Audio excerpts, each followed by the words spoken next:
अंदर काम हो रहे हैं, चाहे वो कोई अमेंडमेंट हो रहा हो, चाहे वो कोई नया रूल लेके आ रहे हो, कोई स्कीम हो, चाहे कोई प्रोग्राम हो, वो सारे हमें ऐसा लगता है कि गवर्नमेंट द्वारा चलाए गए हैं, कि हमारी सरकार जो है वो इसे चलाती है। पर हकीकत तो ये है कि सरकार के पीछे भी कोई बंदे काम कर रहे होते हैं जिनका हस्तक्षेप इस चीज़ों में सरकार से ज़्यादा होता है। सरकार में बैठे सारे पॉलिटिशियंस आते रहते हैं, जाते रहते हैं। 5 साल का, किसी का 6 साल का टर्नओवर होता है। कोई 5 साल के लिए आता है तो कोई 6 साल के लिए आता है और फिर चलेगा। तो इंडिया चलाता कौन है? इंडिया को चलाने वाले सिर्फ हैं bureaucrats. Bureaucrats IAS, IPS, IFOS, ऐसे काफ़ी सारे हमारे ऑफिसर्स हैं जो ब्यूरोक्रेट्स कहलाते हैं और जो इंडिया को चलाते हैं। आपको फैक्चुअल नॉलेज के साथ सब कुछ बता दें। 1971 बांग्लादेश आज़ाद हुआ, इंडो पाकिस्तान का युद्ध हुआ, भारत पाकिस्तान का घमासान युद्ध हुआ और बांग्लादेश को आज़ाद कराया गया। किसने करवाया? इंदिरा गांधी। इंदिरा गांधी थी क्या? एक्चुअली इंदिरा गांधी के राइट हैंड, उनके PN मिस्टर हस्कर साहब इस चीज़ के मास्टरमाइंड थे, जिन्होंने क्या किया, बांग्लादेश को आज़ाद कराया इंडो पाकिस्तान के युद्ध के सारे डिसीजंस थे। इसके बाद चलो इंटरेस्टिंग न्यूज़ बताते हैं आपको कि सिक्किम, जब हमारा देश पार्टीशन से जूझ रहा था, तब सिक्किम ने ये कहा कि मैं तो एक नया राष्ट्र बनूंगा। Sikkim is a independent country. India ने कुछ नहीं कहा कि अगर सिक्किम इंडिपेंडेंट कंट्री बनना चाहता है तो इट्स ओके। आफ्टर दैट क्या हुआ? CIA, central intelligence agency of America, ने सिक्किम में अपने पैर पसारने शुरू कर दिए। अमेरिका एक सुपर पावर ऐसे ही नहीं है। अमेरिका हर चीज़ को अपने अंडर लेना चाहता है। वो कैसे, क्यों होता है, ये आप धीरे धीरे करके जानो जब आप पॉलिटिकल साइंस और इंटरनेशनल रिलेशनशिप्स पढ़ोगे। CIA ने धीरे धीरे सिक्किम पे अपना कब्जा जमाना शुरू कर दिया। 1959 चाइना ने तिब्बत के ऊपर अटैक किया और तिब्बत से दलाई लामा जो वहाँ के हेड हुआ करते थे, वो सिक्किम के रास्ते से इंडिया आए मदद मांगने जवाहरलाल नेहरू से कि आप आओ और हमारी हेल्प करो कि तिब्बत पे अटैक हो चुका है। तो जवाहरलाल नेहरू को तब इम्पोर्टेंस समझ आई कि सिक्किम भी इम्पोर्टेंट है। फिर इसके ही 3 साल बाद 1962 के अंदर इंडो और चाइना का वॉर हुआ, भारत का और चीन का युद्ध हुआ। और भारत चीन का युद्ध हुआ, उस time Jawaharlal Nehru heart attack से मर गए। उनकी डेथ के बाद ये पता चला कि सिक्किम एक ऐसी जगह है जिससे चाइना इंडिया पे कभी भी कब्जा कर सकता है, सिक्किम एक गेटवे बन सकता है। तब जाके सिक्किम की इंपॉर्टेंस समझ में आई। इतने इंदिरा गांधी जी प्रधानमंत्री बन चुके थे, उन्होंने तुरंत ही इस पे इन्वेस्टिगेशन लेने के लिए, इस पे काम करने के लिए छोड़ दिया लोगों को कि भाई आप, हमारे इंटेलिजेंसी ब्यूरो है, हमारे CBI है, वो इस चीज़ की देख रेख करें, हमारी आर्मी इस चीज़ की देख रेख करे।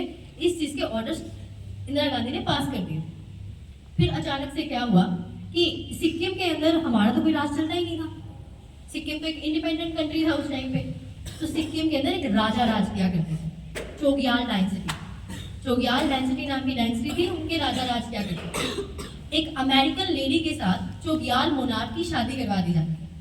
तब ये पता चलता है कि अमेरिका अब पूरे पैर पसारने पे है सिक्किम के अंदर।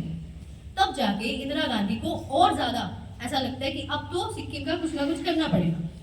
तब एक यंग IPS ऑफिसर जो कि IB में काम करते थे, इंटरनेशनल ब्यूरो में काम करते थे, उनको बुलाया गया और कहा गया कि आप सिक्किम जाओ। वो सिक्किम गए और सिक्किम में उन्होंने एक प्रो इंडिया नैरेटिव शुरू किया।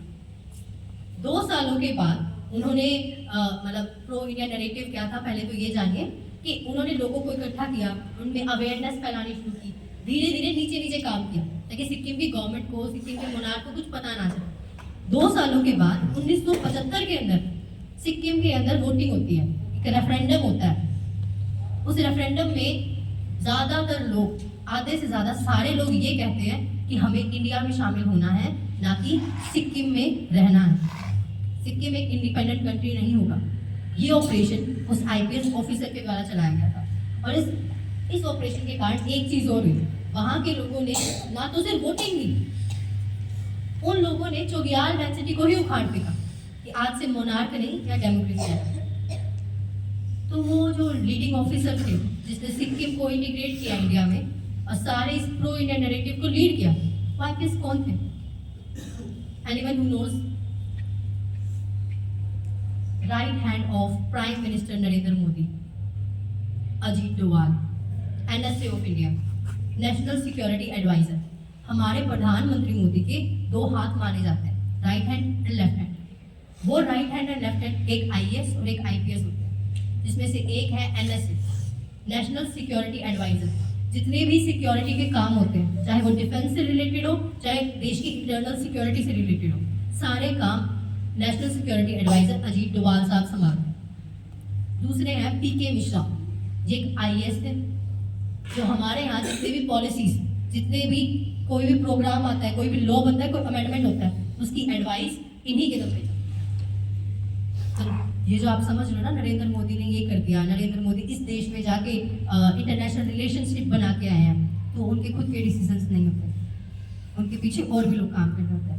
और अजीत डोभाल साहब का सिर्फ इतना सा ही कॉन्ट्रीब्यूशन नहीं है इंडिया के लिए।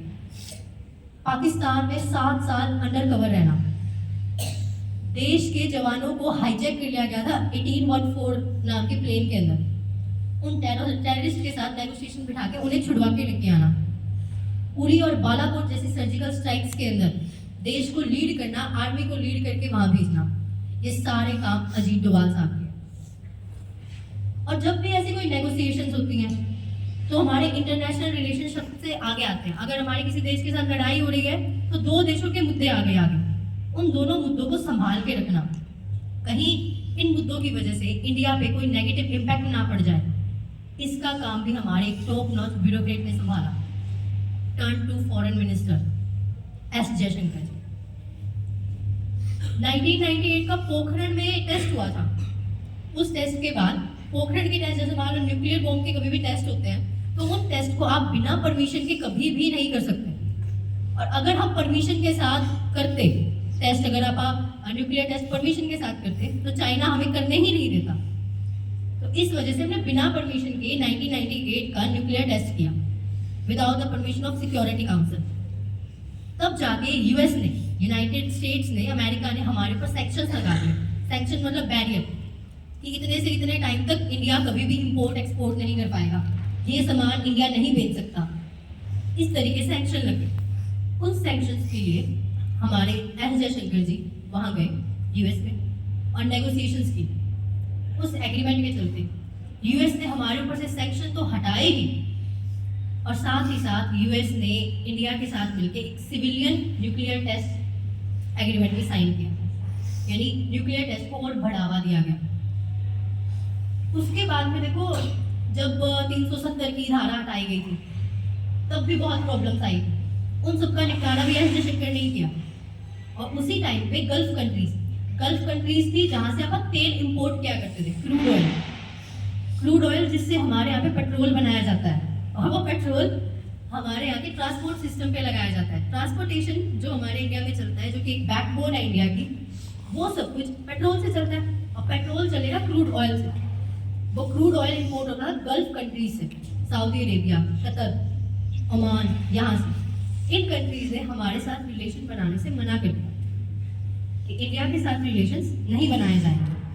तब जाके एस जयशंकर ने फिर से डिप्लोमेटिक रिलेशनशिप्स बनाए, और आज गल्फ कंट्रीज हमारे ऊपर एक्शन लेना तो दूर, जम्मू कश्मीर के अंदर एक बहुत बड़े इन्वेस्टर्स बन चुके हैं।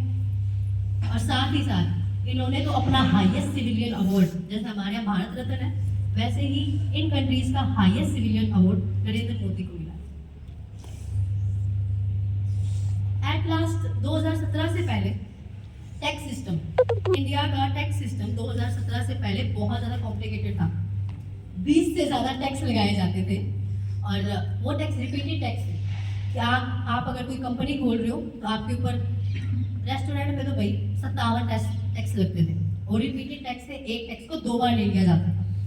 उसको बिल्कुल एक सिंपल वे में जीएसटी के थ्रू लागू करना, ये हसमुख अदिया साहब जी का मामला था, जो कि खुद एक आईएएस थे। एट लास्ट इसी वजह से कि वो हमारे देश को चलाते हैं, इन्हें स्टील फ्रेम ऑफ इंडिया कहा जाता है। Thank you.